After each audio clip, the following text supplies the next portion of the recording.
Baba, katika jina la Yesu tunasema ni asante, tunanyenyekea asubuhi ya leo. Tunajileta mbele zako tukiwa tunaomba utusamee dhambi na makosa. Siku ya leo, Mungu, tujalie amani, upendo na ujasiri wa kukabiliana na kila jambo mbele yetu. Baba, tunasema asante kwa kazi ambazo umetupatia. Mungu, bariki na wengine. In Jesus name I pray. Amen.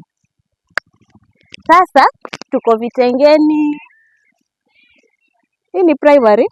Tuko Vitengeni primary. Hii ni lot ya Sokoke ward. We have trainings at Sokoke ward. Kwanza tulikuwa na training Bamba ward.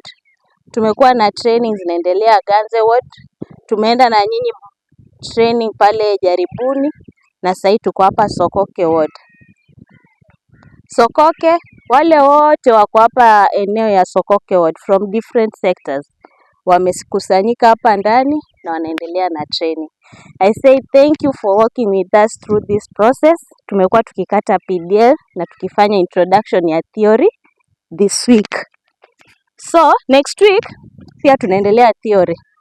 Then the other week we start basic mechanic, introduction to driving na parts of the vehicle. So tutatembea na nyinyi safari paka mwisho. Tulisema hatutawaacha nyuma. We'll keep you updated in each and everything that we do. Thank you so much. Shule ni ya watu wote. Asanteni.